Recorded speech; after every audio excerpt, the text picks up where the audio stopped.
Okay, that's enough of that shit. The advertising and bullshit. Time to play more of this. Because I don't know why I enjoy it. Simple, addictive, completely bizarre. And I have no idea what to expect with album 3 here.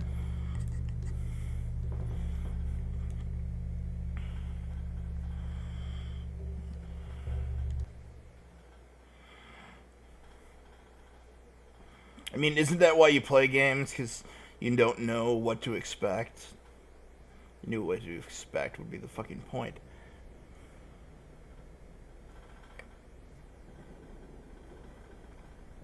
Yo, Jelly.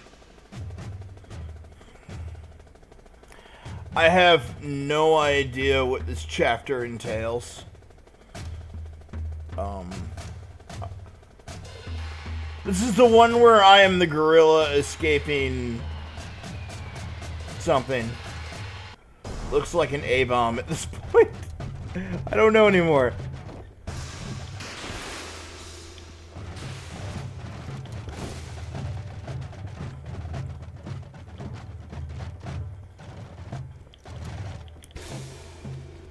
It's basically based off the soundtrack itself. Everything is randomly generated based off of the jazz soundtrack. As you can see, it's very bizarre and experimental, and this is the third album of it, I guess you'd call it. It's divided into albums, which I kind of like.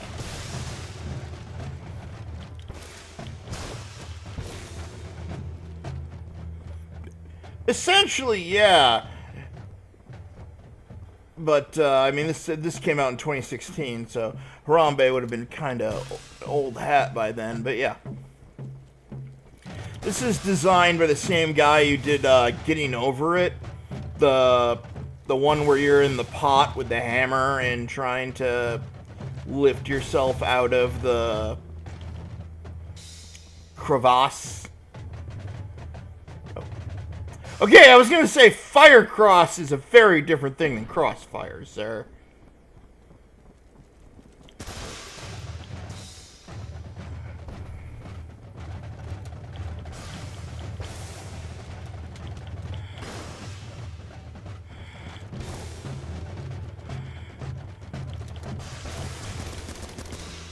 Damn it! Yeah, this is designed by Bennett. This is partially designed by Bennett Foddy, and produced by Devolver. Probably the only people in the world that would take that on. Take on one of his games and say, "Yeah, sure, you can design for us." This controls a lot better than Getting Over It, by the way. As you see the music and the way it sounds actually does generate everything, because that's actually in the map, which I find freaking cool. And I'm also a huge free jazz fan, so more for me. No, this is 2016.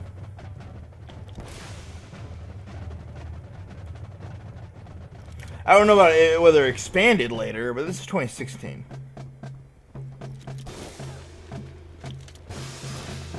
I think this was on the Switch. I don't know if it came out late on the Switch, though, because a lot of stuff comes out. A lot of indie games take forever. Because I just set what game it was, and it generally has it on my YouTube, and it generally tells you what year the game you're playing came out. That's the only reason I remember. Damn it. There's also an Ape Out Jr. that I saw on that list, and I'm like, I don't even know what the fuck that is. Maybe it's this without the gore. Fuck, I'm on fire! Hey, they run if I'm on fire. It's good to know.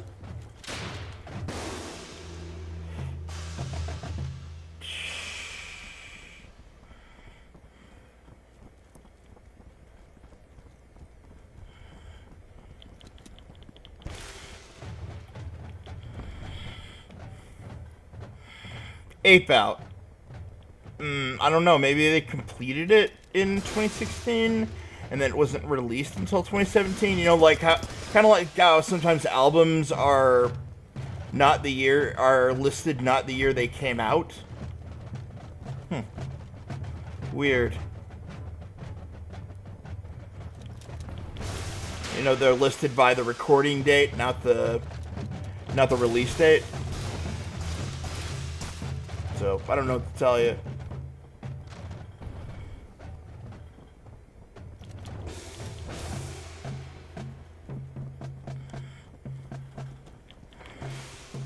And if this game is based off music, maybe they're doing that on purpose. Also, Bennett Foddy does not give two fucks. Red alert. Alright, red alert. Also, same thing with Cars. Except they do it in reverse where it's a year earlier. Or like Madden where they do it a year early. Time is weird. Since time is a construct, you can pretty much... It's a lot more mutable on record than I think we'd like to think it is.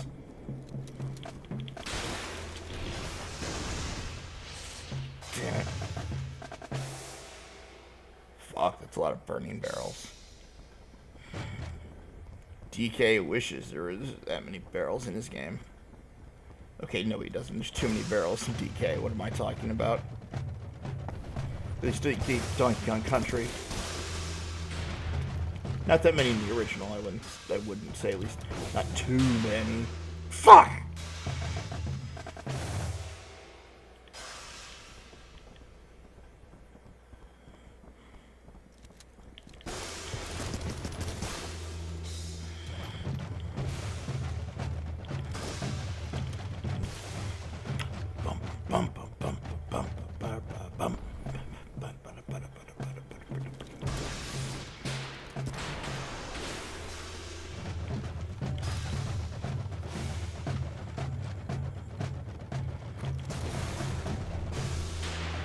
Fuck! Oh no, this is a different stage. Each stage, okay, there's an album, and then there's a track on each album, and those are the levels that you see when on the death screen here. You see? I beat a new album. I beat album 2 yesterday. So I'd actually given up because I was tired for quite a while, and now I'm back at it. There's actually even a harder mode, and I fear greatly.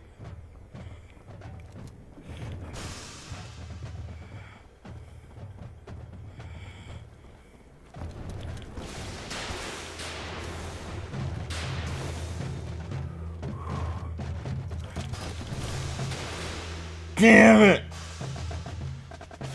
See, it all depends on the run. It's kind of like a roguelike that way. The run is what determines the length, not the stage itself, I guess. And how well you do.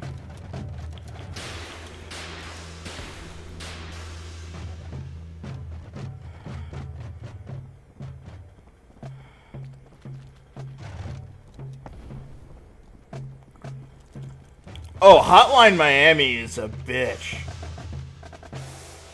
I love it, but it's a bitch. You know? Super fun. You can tell that the creators of this had a little bit of Hotline inspiration.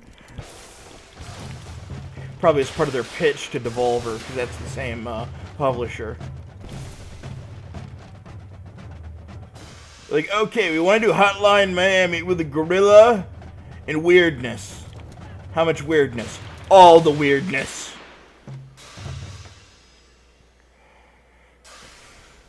I also just love the visual design of this. I don't know. Something about it just speaks to me.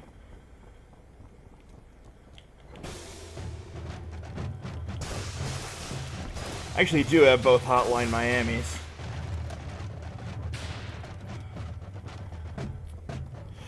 Except this has no story other than you are an ape getting out. Hence the name Ape Out. Like, seriously, that's it. There's no real story to speak of that I know of. Which, honestly, is kind of awesome, you know. Sometimes it's nice to just have, you know, a simple... Yeah, no, you should get out of here, because you'll die. Not everything needs to be Metal Gear Solid, you know. Sometimes you just don't want to die, you know.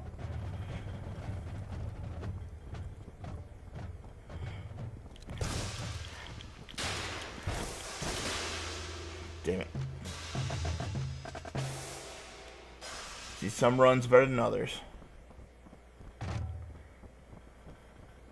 At least it's not like Hotline where the first touch kills you. You know, because you're a gorilla, therefore stronger than a person in a chicken mask.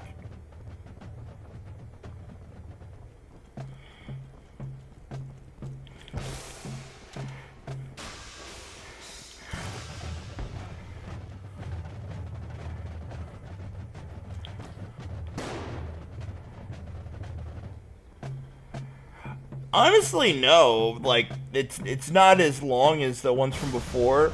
There's no elevators and shit. Last time I had stairs, and I needed to do more than one at a time. So it's not the worst. It's like I said, it's all about the run, and can you take it? It's all about the pain, and will you make it?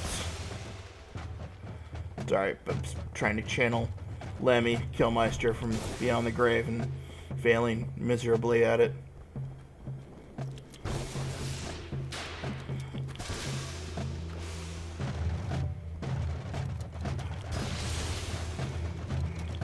mean, Lemmy could barely channel Lemmy at certain points.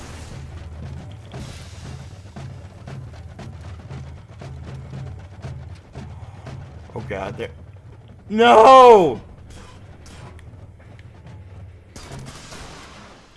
Fuck!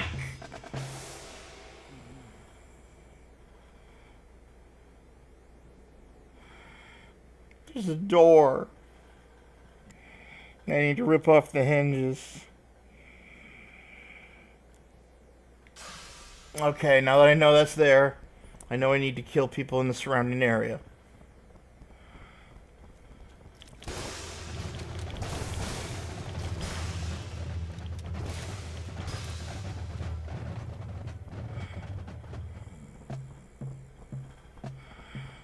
Oh no, I'm talking about the album before this one. I was on a city skyscraper, and instead of walls, you had glass. So if I went across the edge like this, I would actually fall off, and that was a huge problem.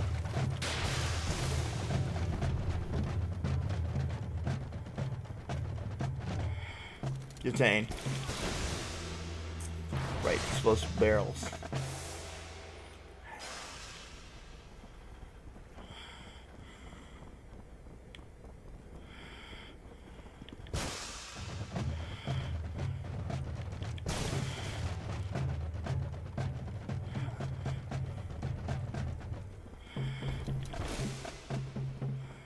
Come on, motherfucker! Come on!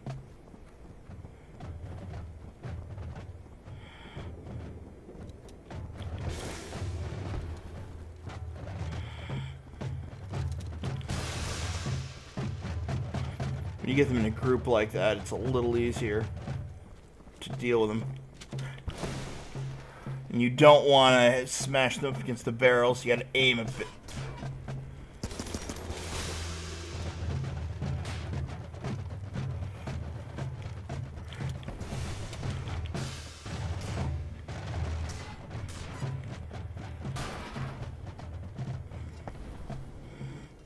Something here. Need to be wary of.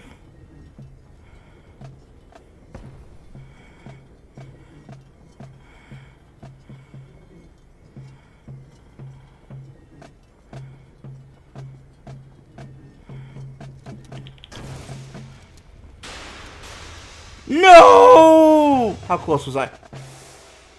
Damn.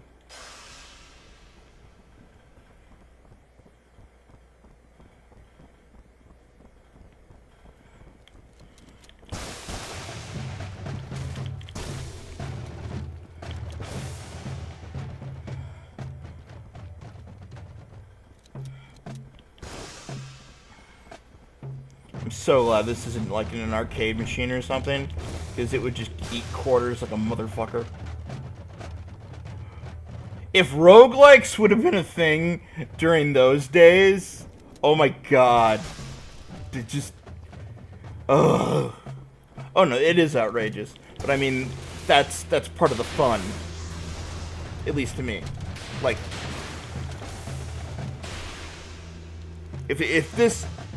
If it was entirely, like, fair feeling, I'm not sure if it'd be any kind of fun. But the fact that I feel screwed over almost every single time makes it fun, I guess. I don't know how to describe it. I get the same feeling as I do when I play Isaac. Where I'm like, you motherfucker! And a huge Isaac mark, so makes sense that this would be up my alley. Huh? Damn, straight shot.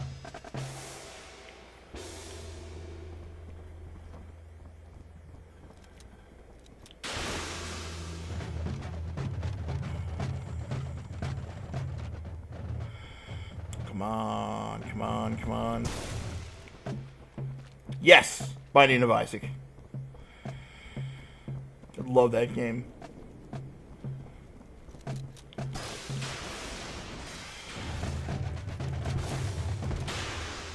I love that game even though it hates me.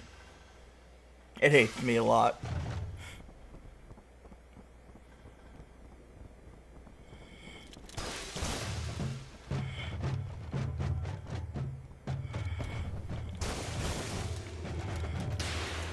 I know it's great. It's great once when you beat it, but I mean like when you're first trying Isaac, you're just completely lost because it's entirely randomized. Like I'm one of those people that everyone's like, oh, you need to look up the item list. I never look up the item list because I don't want to know what the item does. I don't want to know. I want to find out. I want to find out or I want to remember. I have no desire to ruin it for myself like that.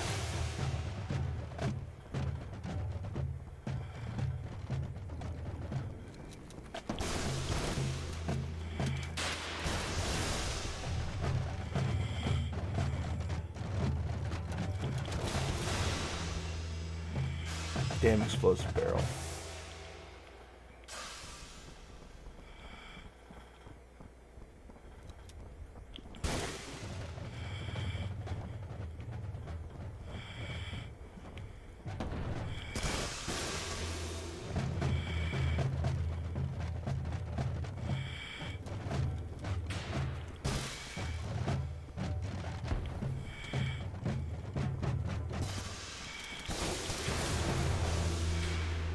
Fuck!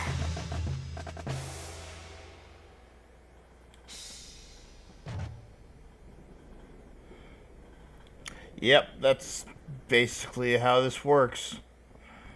I dodge, but then something explodes, or I didn't see a stray bullet.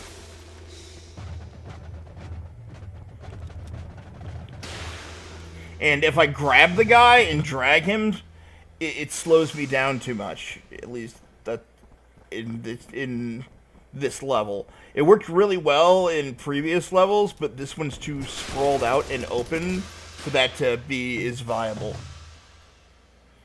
Also, you want the right kind of gun that fires a lot as opposed to a little.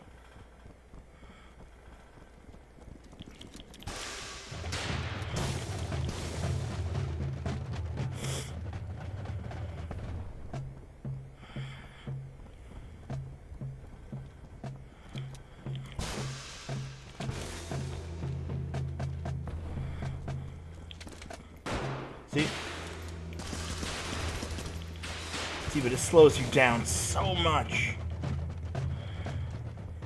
Bleeding. Oh, I'm bleeding. Bleeding. Thinking of Beavis and Butthead when Beavis gets a bloody nose and Butthead thinks he's dying, and then they both get punched in the face and end up having to put tampons in their nose. They're like, I feel kind of fresh and free. God, that show was way more on point and interesting than it had any right to be. I think a lot of people thought it was pure stupid, but it had some interesting ideas.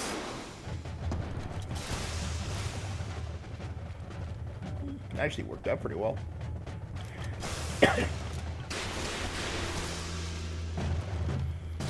I mean, this level's called Crossfire for a fucking reason, you can tell. That's not just it's warning you about that there's all this shit all over the fucking place.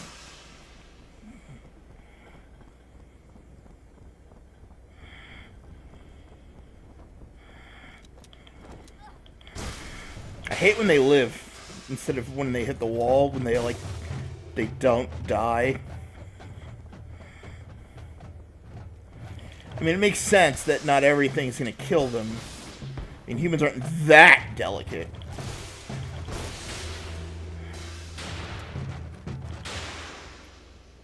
Balls. Mahoney. Balls Mahoney.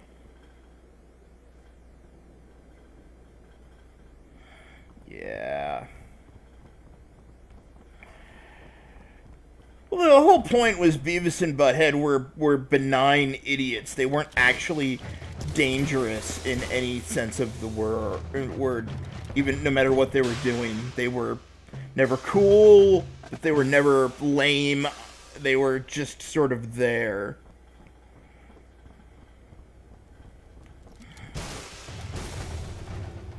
Existing.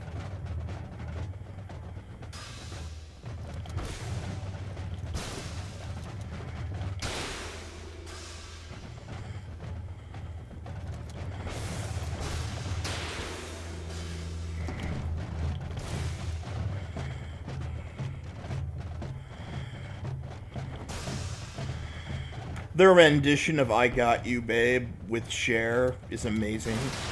I don't care what anyone says. I got you, babe. Da da da da da da da da. I got you, babe.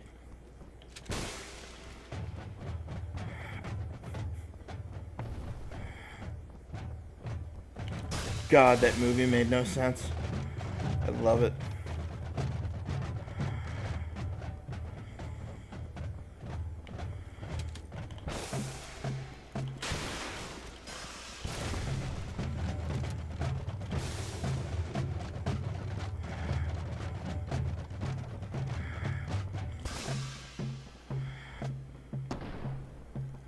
Oh, Beavis and Butthead Do America.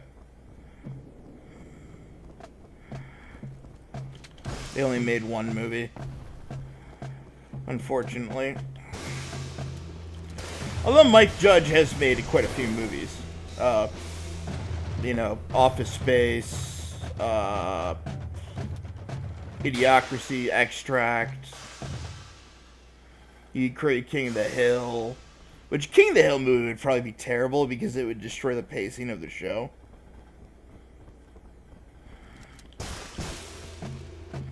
But the whole point of Beavis and Butthead Do America was they had nothing really to do with the main plot.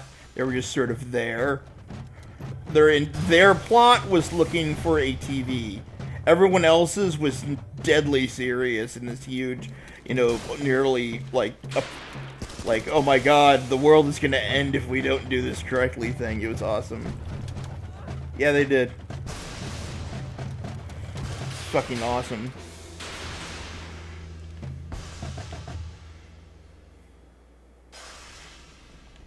I just don't like that people think that the show was based off stupidity when it was less based off stupidity and just more based off the impulsiveness of being at that age. I was like that at that age. I was exactly that stupid. And did stupid things.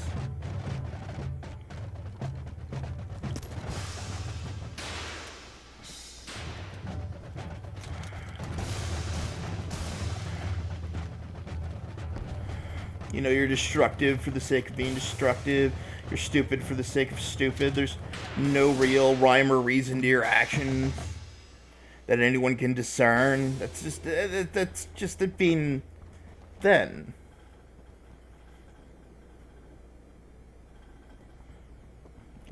Did they? I know Futurama moved from Fox to Comedy Central, which is awesome. That was awesome. Those movies were actually the Futurama movies they made that they eventually chopped up into episodes were actually really good.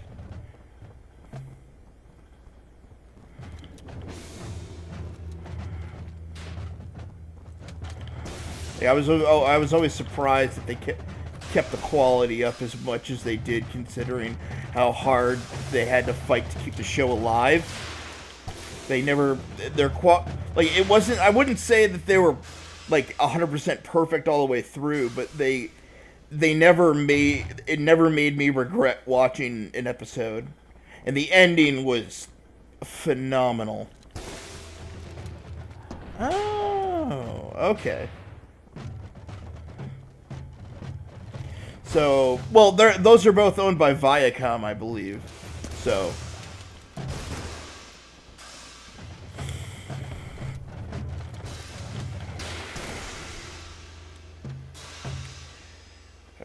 Okay.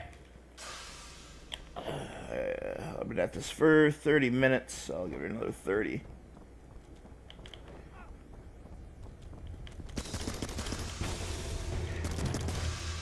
Fuck. Maybe I need to slow down a bit. Think it through. So, I mean, then they're just trading through networks. Less, the network itself isn't the owner. Got it. MTV used to have the weirdest shit on it.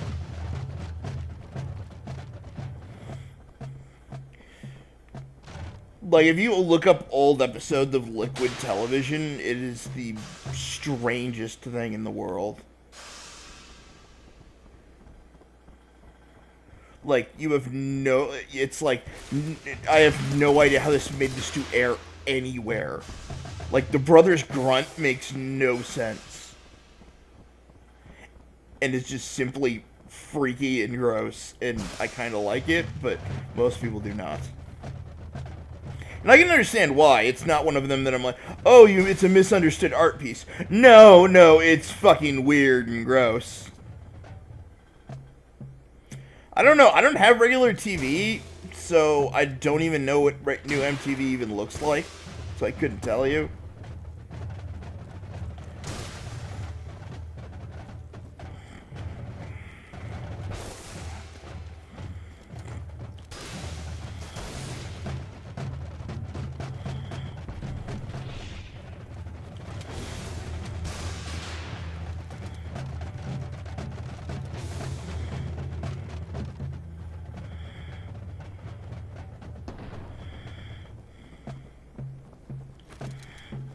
Oh fuck.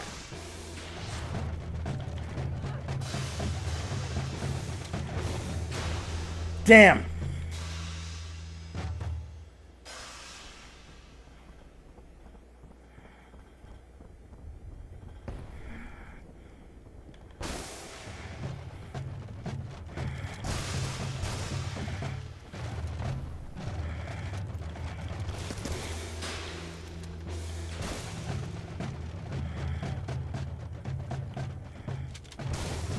I do love that you can hear the gun cocking. Oh, Eon Flux is amazing. Although it is also very nonsensical if you watch it all the way through in order, which I have. It is weird. That was on MTV's Liquid Television block, which was their animation / experimental stuff. Another good one is The Max is really good. The Downtowners was interesting because they actually animated, they did the conversations first, then they animated them, and you can actually tell with the way it works. Like, Brothers Grunt was a weird thing by the creator of Ed, Edd n Eddy. There's this one just called The Head, which was a guy with a giant head.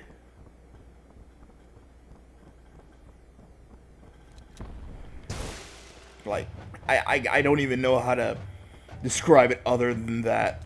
I'm not even sure if there was anything to it other than that. It was interesting.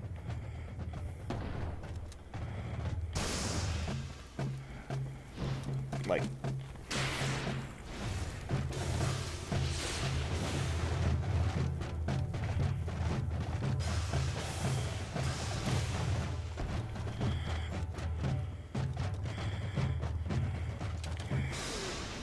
fuck. Oh, yeah, actually, Ed, Edd n Eddy was made on a dare from the creator Danny Antonucci to make a family-friendly product.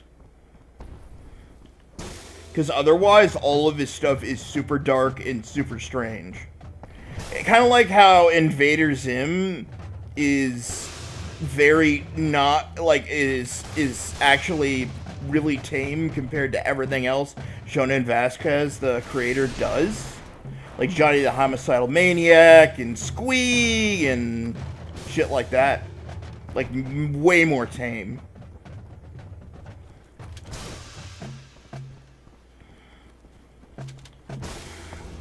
I Feel Sick, Wobbly-Headed Bob, like, pretty much everything that Jonan Vasquez does is darker in comic book form than it ever was on Invader Zim, and that's saying something. It's because a lot of those creators, they did a lot of stuff before, that ever happened. And then you have the outliers of people that were in the animation industry that quit to do other things.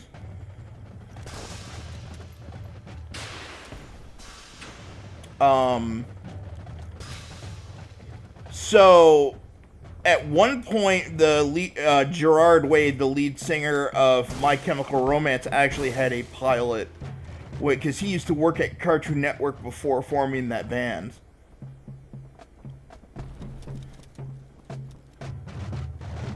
Which I always thought was interesting.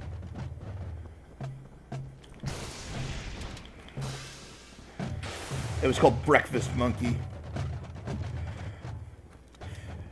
It was a little too abstract for that era of Cartoon Network, though.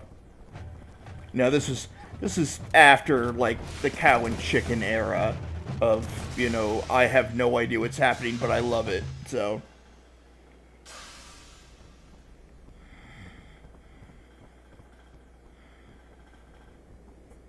He's in his 40s now, I'd say. But, and then he went on to create My Chemical Romance and write a bunch of comic books. So, he's a success story. He just never got a cartoon.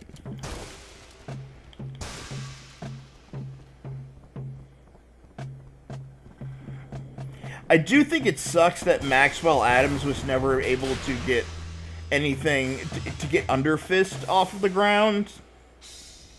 The spiritual sequel to Billy and Mandy. That always kind of sucked.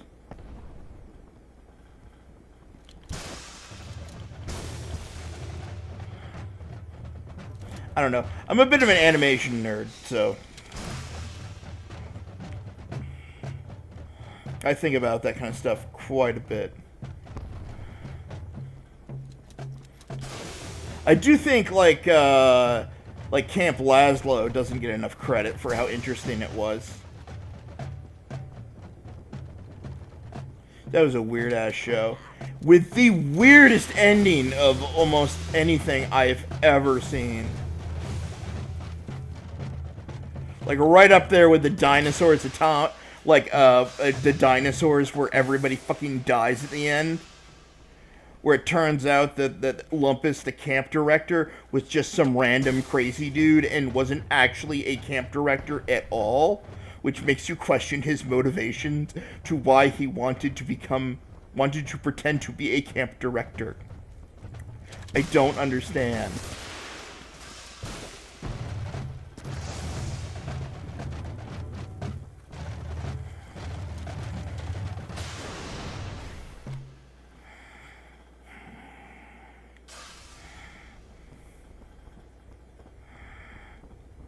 And I know the pitch for Galactic Kids Next Door ended up being rejected, which sucked. I don't know what they would have been able to do with it, personally.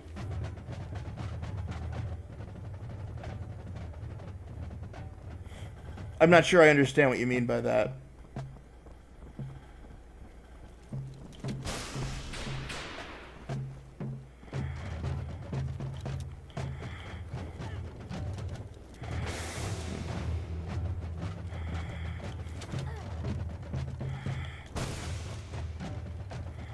But yeah, no, they actually ended the series on Lumpus being not a camp director. So it wasn't like a gag, it was just, that was it. That was the truth of the series. Oh, absolutely. The whole episode is literally them preparing to die. For the show The Dinosaurs. It was a Jim Henson Company puppet thing. That was the last episode. is, you know, the extinction of the dinosaurs. You have the whole family sitting there talking about whether they're going to survive or not. It is absolutely amazing. It started off as just like a fucking Roseanne knockoff, so I don't even know where they have the balls to pull something like that off, but I was always just so glad they did.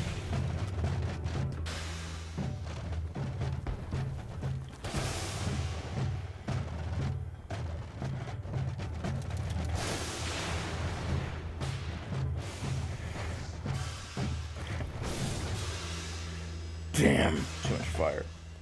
I wouldn't say it's a bummer. I'd say it's a good decision. I don't know. I don't know. I respect that kind of thing. I mean, I'd rather a show go out trying to do something new and interesting than ending or trying to appease its audience.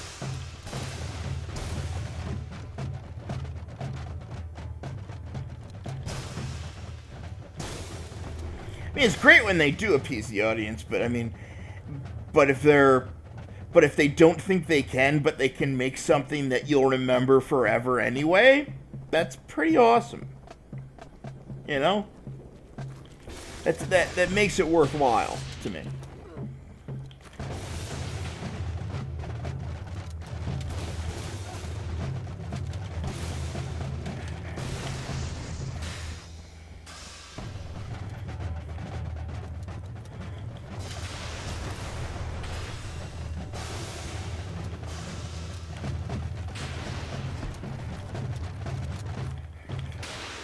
Damn it. It does make sense. Why would a show about the dinosaurs not end with their extinction? You know, like logistically, that makes perfect sense. Like, they had really weird episodes, like where the brother was taking steroids and shit. It was a weird episode. Instead of growing chest hair, he was growing spikes. I don't even know. I don't know. It was weird.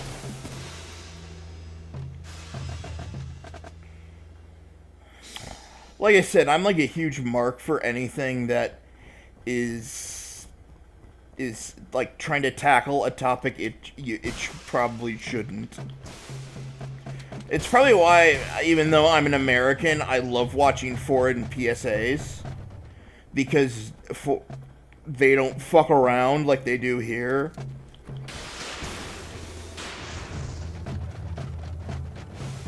They're like, no, these are the effects, this is what it looks like. Here, they more go for body horror than they do for, like, horror. Like, there's a lot of, like, the weirdest ones we get are anti-smoking ads. But we don't, but like, anything else is kind of watered down, message-wise. But I will say, U.S. anti-smoking ads are fucking crazy.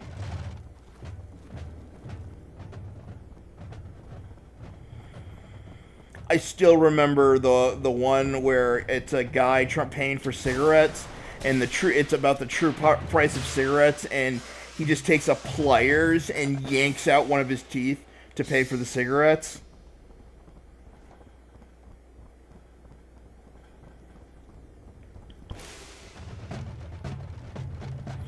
And it's funny because I still smoke and I don't find that particularly making me not want to. They generally are. There are some though that are too dark for like their own good. There's an ASPCA one that it's a fake toy commercial with a puppy, and then the puppy starts pooping and peeing and they can't take care of it, and the end of it is literally just the dad throwing the dog in the river, and you're just like, what the fuck just happened?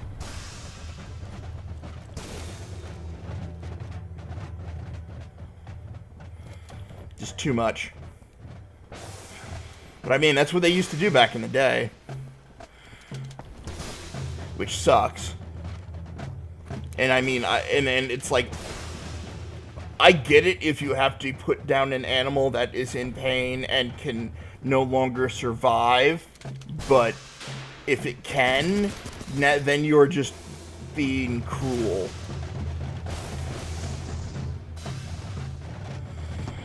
Like, I've had to put down animals with mangled limbs and shit before, and it is not fun. It is not anything I would want to do ever again, but it's an experience. It's a country living experience, I guess. But, like, the idea of people using their pets as toys is just gross to me. An animal is something completely different.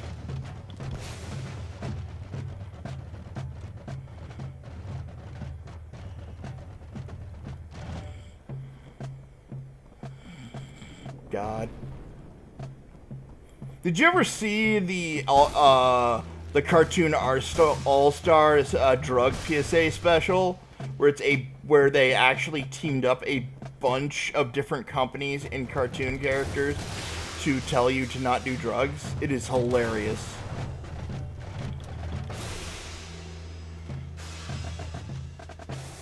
I love it.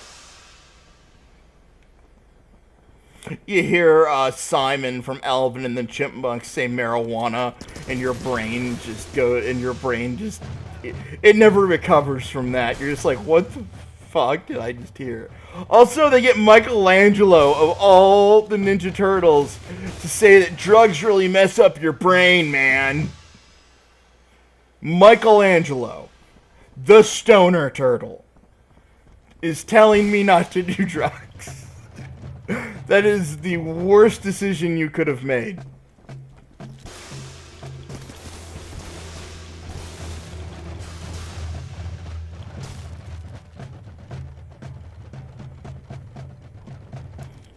And I think we're all finally at that point where we can admit the war on drugs was an absolute fucking failure. So, I wouldn't say all of them. Leonardo seems like he'd at least be straight edge. At least in my opinion. Raph would probably like speed and have a drinking problem. I don't know, maybe Donnie likes rolling on MDMA or something.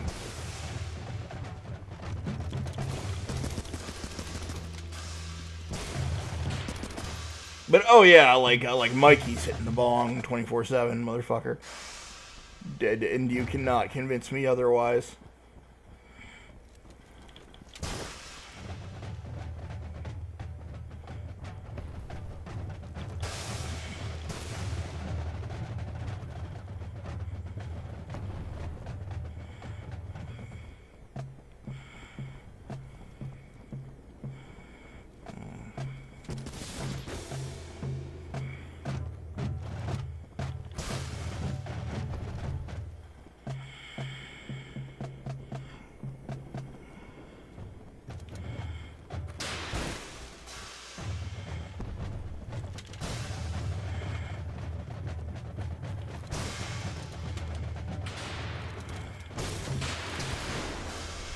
Damn it. 10 more minutes of this and I'm going to sign off. I only want to do this for an hour at a time just because it gets my blood pumping just maybe a bit too hard.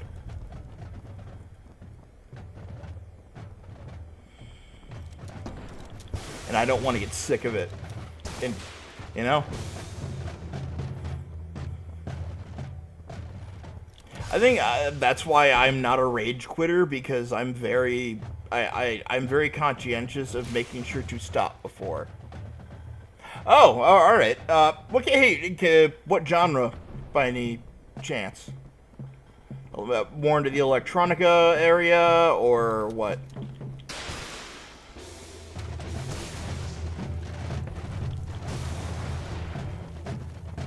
Electronica, lo-fi, you know.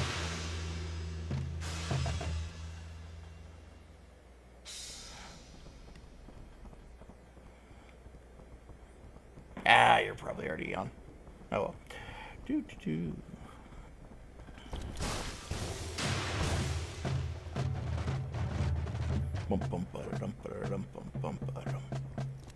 Okay, synthwave. All right.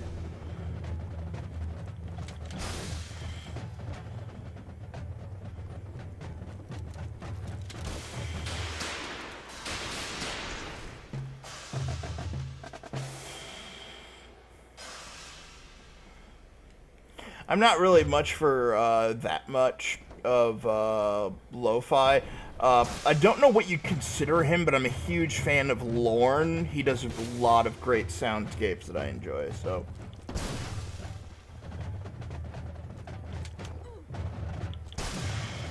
Have a good day too, Jelly.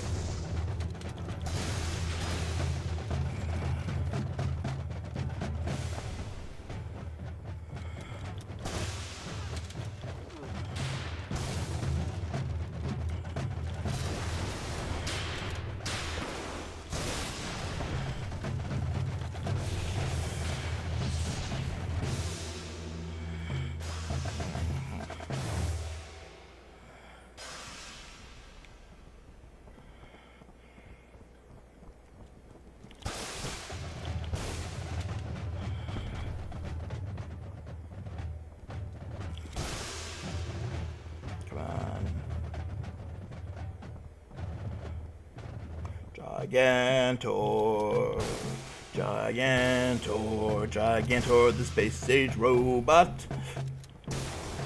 I don't know why that came to my head, but it did. Thinking of Adult Swim, like in the old days. I wonder if that's online, like on like Toonami's website. I know Toonami's back again. I wonder if the new Tom looks any good. So remember they made that horrible Tom and then went back to an older design that was pretty good, and now I'm concerned that they went to the one where Tom has like a Thomas the Tank Engine face again. Tom and Tom. But it was bad. Real bad. I miss the era of hosts for shows. Like, what was the one that was Bobcat Goldthwait that did the voice?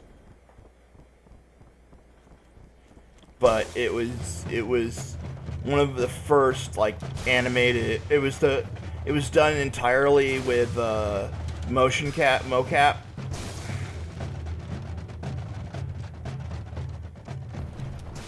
Not much of it still exists. Oh, I'm trying to think of it. Like the Frank and Ollie show or something. I just miss TV hosts and shows. It's like how on Cartoon Fridays, the whole concept of all the cartoons working at Cartoon Network in the same place was such an interesting idea. I don't know why they've kind of... I want to know if you could somehow find...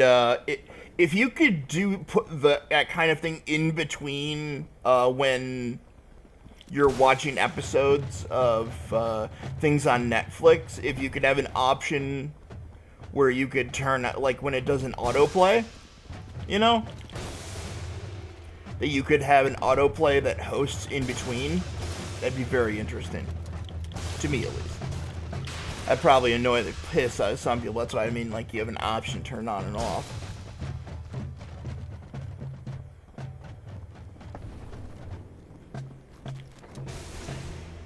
But TV hosting is like a dead idea. Like, that's a corpse of an idea right there, motherfucker.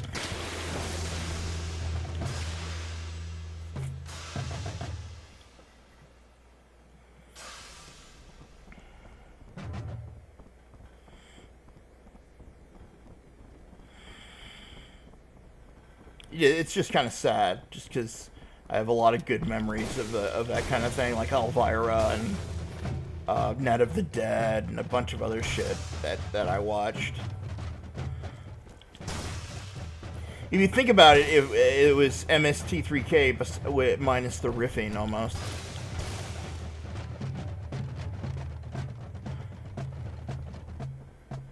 Mind you, I wouldn't want to watch MST3K minus the riffing very much, but you get the concept.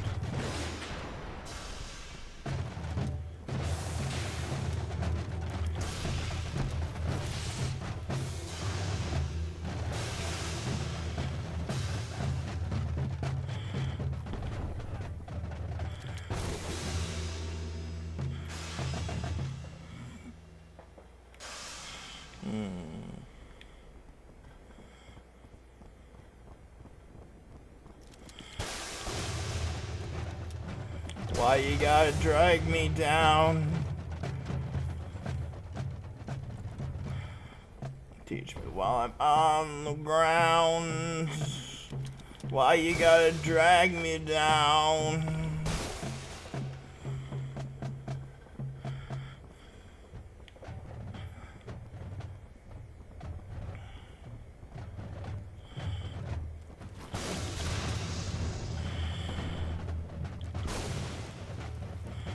Sorry, I was thinking of a Cage song. Not the metal group Cage Channels, the rapper. Who never got quite the credit he deserved. Then again, I'm not sure how much credit he wants. He's a complicated dude.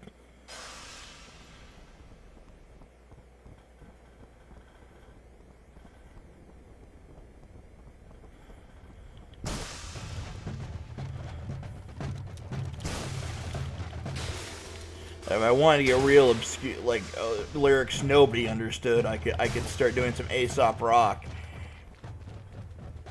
That's some fucking. Unless you know exactly what I'm talking about, you're not gonna have a clue what I'm talking about with his lyrics.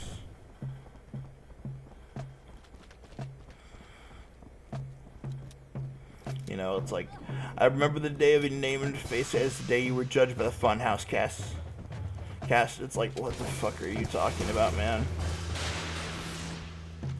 I'll hold my cane to the sky like none shall pass.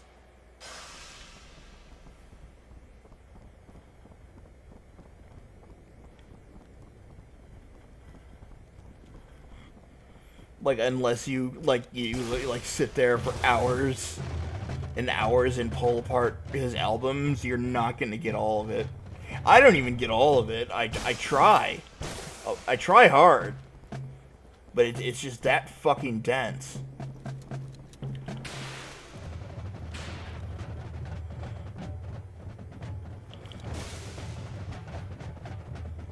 Which, I mean, that's a compliment, like compared to, like, sometimes when it's, like, too up front. Like, a lot of people talk about how, like, if Eminem, sometimes when he gets too serious, that's what his problem. I disagree. I think his only songs I dislike are the ones that are not as packed. Like, I like that are trying to convey a message too simply. And I think he's a much more complicated person than that. So it comes across not as... It doesn't come across as authentic. At least that's my opinion on that matter. He's still one of the most amazing MCs of all time. I'm just saying, like, when he does release the inevitable dud, I think that is more the reason than him slipping or not being as good as he used to be. I think it's just a track that didn't get the same amount of attention to detail that he gives everything else.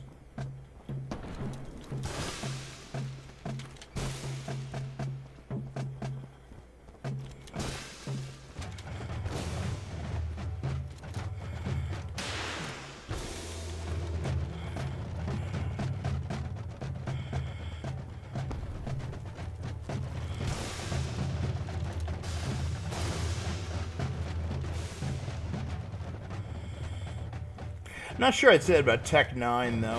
I think Tech 9, the only time I dislike it is if he completely loses the plot. You know? Of what he's doing.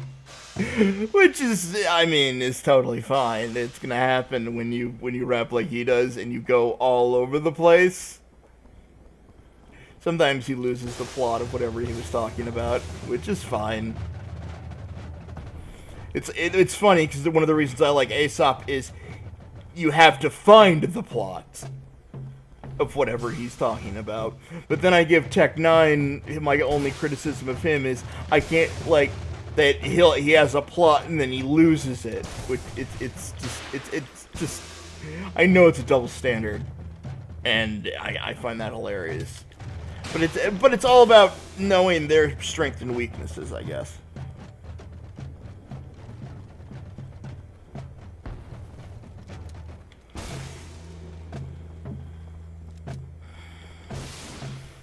It's easier to compare also like hip hop MCs to than musical band acts just because of the nature of them as well. I think that is a huge. I was saying it online before. I don't. The GOAT conversation is antithetical to how rock conducts itself. You can be one of the greats, but no one is the greatest. And you can be one of the greats of your scene and genre, but there is no greatest of all time. That's not how it works.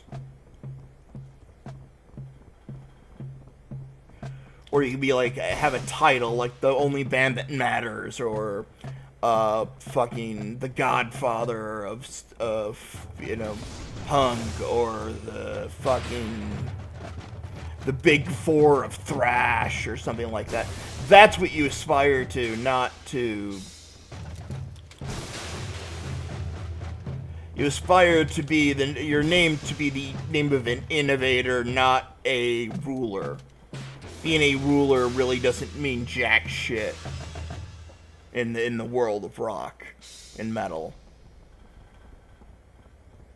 because ruling the world of metal, just people would instantly rebuke and say, "Fuck you! Nobody rules me." It doesn't work like that. But you can garner respect, and you do that, by innovation as opposed to skill, I guess.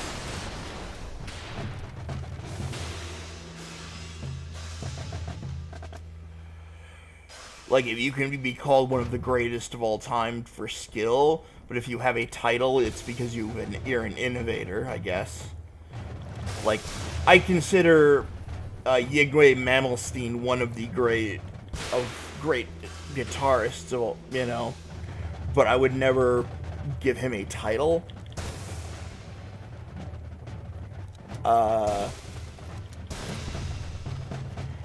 Eddie Van Halen is a different case, just because he is literally he is the king of the improvisers, is kind of his deal.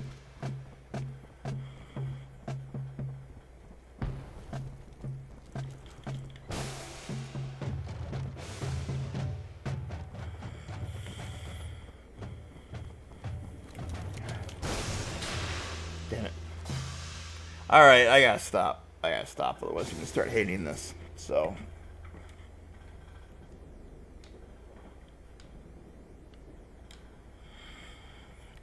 I will be seeing you guys later at some point. So